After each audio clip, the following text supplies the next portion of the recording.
बिस्मिल्लाहिर्रहमानिर्रहीम, अस्सलाम वालेकुम। मैं हूं जमशेद खान। इस वक्त अगदियाला जेल के बाहर से जो मैं वीलॉग कर रहा हूं, तो उसमें सबसे इम्पोर्टेंट बात जो आज ये थी कि आखिरकार कौन सी ताकत है जो यहाँ पर पार्लिमानी जो फैसले किया जाता है पीटीआई के हवाले से उनको वीटो कर दिया जाता है।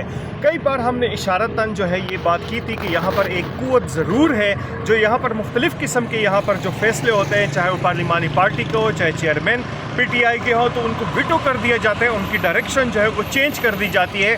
और उस हवाले से अब हक़ाइक़ जो है वो आहिस्ता आहिस्ता जो है वो सामने आ चुके हैं। और उसमें सबसे बड़ा नाम जो है वो अलीमा खान जो हमशीरा है बानी पीटीआई के, उनका नाम सामने आया कि जो भी फैसला किया जाता है, चाहे महमूद खान अचकज़ई करें, चाहे राजा सलमान करें, चाहे बैरिस्टर गौहर करें, चाहे महमूद खान अचकज़ई करें, उनको वीटो कर दिया जाता है और उसकी डायरेक्शन जो है वो चेंज कर दी जाती है।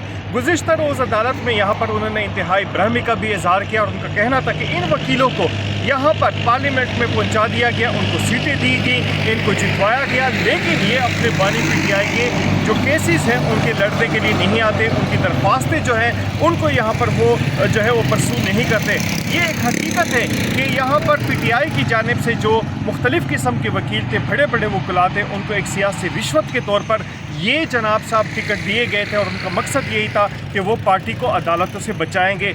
दूसरी जानिब इंतहाई बेवकूफ़ाना किस्म की हरकत जो है वो सुहेल अफरीदी साहब ने की कि सुहेल अफरीदी साहब जनाब रोस्ट्रम पे चले गए और जज को अस्सलाम वालेकुम कहते हैं और जज साहब चले जाते हैं। इसको सोशल मीडिया पर बड़ा उछाला गया, लेकिन सवाल ये है कि क्या उनको याद नहीं रहा कि ये बंदियाल कोर्ट नहीं है, ये साकिब निसार की अदालत नहीं है जहाँ पर उनको वेलकम किया जाएगा। अब वो सियासी असर रसूख ख़त्म हो चुका है। अदालतें जो है वो इंसाफ पर मबनी फ़ैसले करती हैं, एक प्रोसीजर के तहत चलती हैं। वो ज़माने गए कि आप पैराशूट के ज़रिए ऊपर से आते थे और अपने फ़ैसले जो है वो इम्पोज़ करते थे।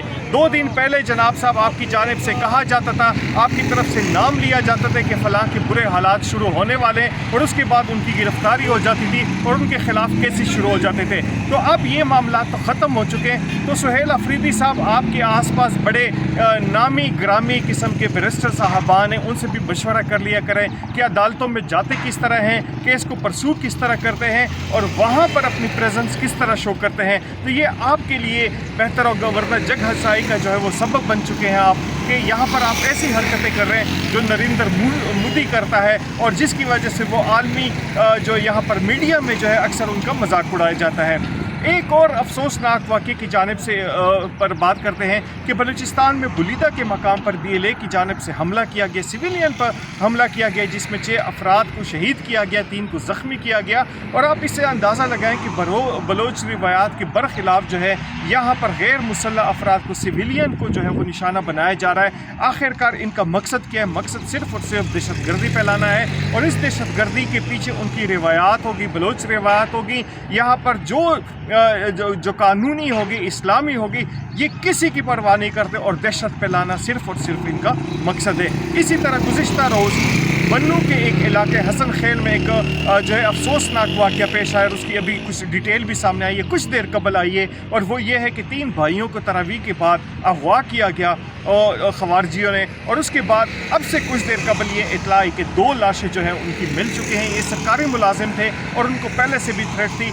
यहाँ पर बन्नू और उसके मुल्का इलाकों में मुख्तलिफ जो सरकारी मुलाजमीन हैं उनको जॉब को छोड़ने के लिए जो है मुख्तलिफ़ किस्म के खतूत मौसूल हुए और उसके बावजूद वो अपनी ज़िम्मेदारियाँ निभा रहे हैं, लेकिन हुकूमत की जानिब से, सूबाई हुकूमत की जानिब से उनके कानों पर जून तक नहीं रेंग रही। तो ये इतनी अफसोसनाक सूरत हाल है कि वहाँ पर सरकारी मुलाजमीन पुलिस के अलावा भी जो है वो इंतहाई मुश्किलात का शिकार है। लेकिन चूँकि यहाँ पर सूबाई हुकूमत का एक ही टारगेट है, बानी पीटीआई, अब कुछ देर बाद शफी जान जो तर्जुमान हैं खैबर पख्तूनख्वा के, वो यहाँ पर आकर अपने केट वॉक करेंगे, अपने जनाब साहब जिंदाबाद मुर्दाबाद करेंगे और चले जाएंगे। लेकिन जब सूबे के हवाले से उनसे बात की जाती है तो उनका जवाब ये होता है कि जी मरीम नवाज़ शरीफ से पूछें, मुराद अली शाह से पूछें, सरफराज भुट्टी से पूछें, शहबाज शरीफ से पूछें, तो इनके पास अपना कोई जवाब नहीं होता। इनकी परफॉर्मेंस पे जब बात आती है तो यूँ समझे कि इनकी चीखें निकल जाती हैं। रोज़ाना के हिसाब से जो है ये अफसोसनाक वाक़यात हो रहे हैं, लेकिन मजाल है कि इनके कानों पर जूं तक रेंगे। एक बात तो साबित हो चुकी है कि यहाँ पर अलीमा ख़ान ने उनको कैप्चर कर दिया है। मुरूसी सियासत की बात करने वालों ने मुरूसी सियासत की धज्जियाँ उड़ा दी हैं कि जो यहाँ पर मुंतखब अरकान पार्लियामेंट थे उनको ग़ुलाम बना दिया गया। इससे बड़ी ग़ुलामी और क्या होगी कि जनाब साहब ना पार्लिमानी सियासत को चलने देते हैं, ना पाकिस्तान के निज़ाम को चलने देते हैं, ना अपने सूबे में कोई बेहतरी लाना चाहते हैं। तो ये इसके हवाले से जितने भी अल्फाज हैं वो कम पड़ जाएंगे, लेकिन इनके कानों पर जूं तक नहीं रेंगनी। इजाज़त दीजिए, अल्लाह हाफ़िज़।